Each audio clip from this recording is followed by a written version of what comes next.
عسلامة، مرحبا بكم في نهار جديد ودبارة جديدة. اليوم شرا دبرتنا باش تكون شيز كيك، باش نستعملوا فيها الكريم كراميل هذيا والبشكوتو هذا متاع البيسكوف معروف باسم لوتس. وبالنسبة للبشكوتو أنا هنا عندنا 250 جرام، باش نستعملوا مبدئيا 200 جرام عليهم 70 جرام زبدة. ولا هنا عندنا رولو هذا نجم نستعملوا حتى ورق الفرن راهو.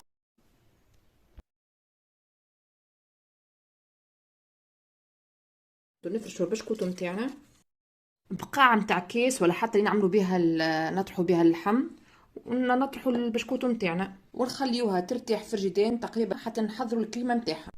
لهنا باش نستعملوا كيما قلنا الكريم كراميل هذيا، اما مش باش نعملوها كيما هكايا موجوده، خاطر باش نزيدوها الكريمه متاعنا انشاء.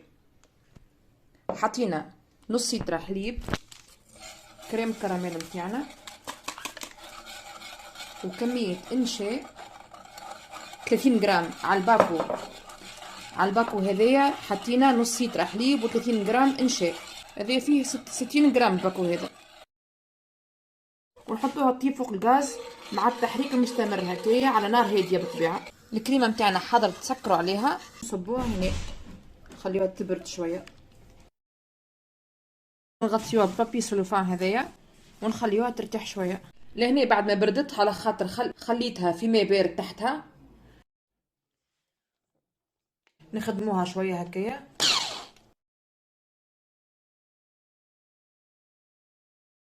ونخليوها فرجيدين تقريبا ساعتين ترتاح بالكريمه هذه. لهنا عندنا 200 جرام سكر اسمر، نجم نستعملوا السكر الابيض 200 جرام قلنا. عندنا 150 ملي كريمه الخفق، عندنا 80 جرام زبده، وهنا عندنا مغرفه صغيره ملح رشه. يعني السكر الاسمر كما قلنا نجم نعوضوه في الوصفه الاصليه نعملوه بالسكر الابيض. هنا عندي السكر الاسمر 3 مغارف ماء، 1 2 3، ونحطوهم فوق الغاز حتى لين يذوب السكر معانا. هذه تسمى زاد الكراميل المالحه هكاكا. الزبده وكريمه الخفق هذه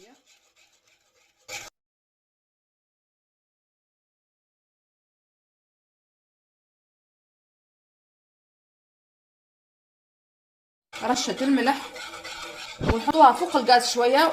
بالطبيعه نقعدوا نخلطوا حتى نحسوها ثقالت معانا.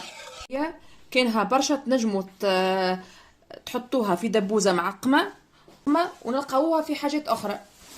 ونصبوا كميه منها هنا، كل ما تبرد الصلصه متاعنا كل ما يثقل القوام متاعها، ونحطوها في فرجيدان. لهنا حبيت نقدمها كما هي. نحنا عملناها في الليل وخليتها من الغدوه الحي، حتى نتوما تنجموا زاد تخدموها كان تحبوا الصباح وتقدموها العشيه. هذه بعد ما خليتها ارتاحت بالكدا، كان مزروبين عليها تنجموا تخليوها مده 4 سوايع في الفرجيدان حتى لين ترتاح.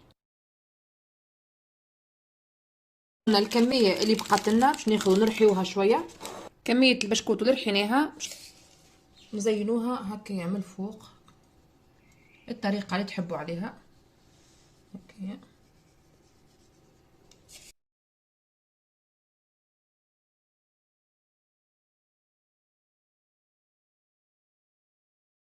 ان شاء الله تجربوها وتعجبكم.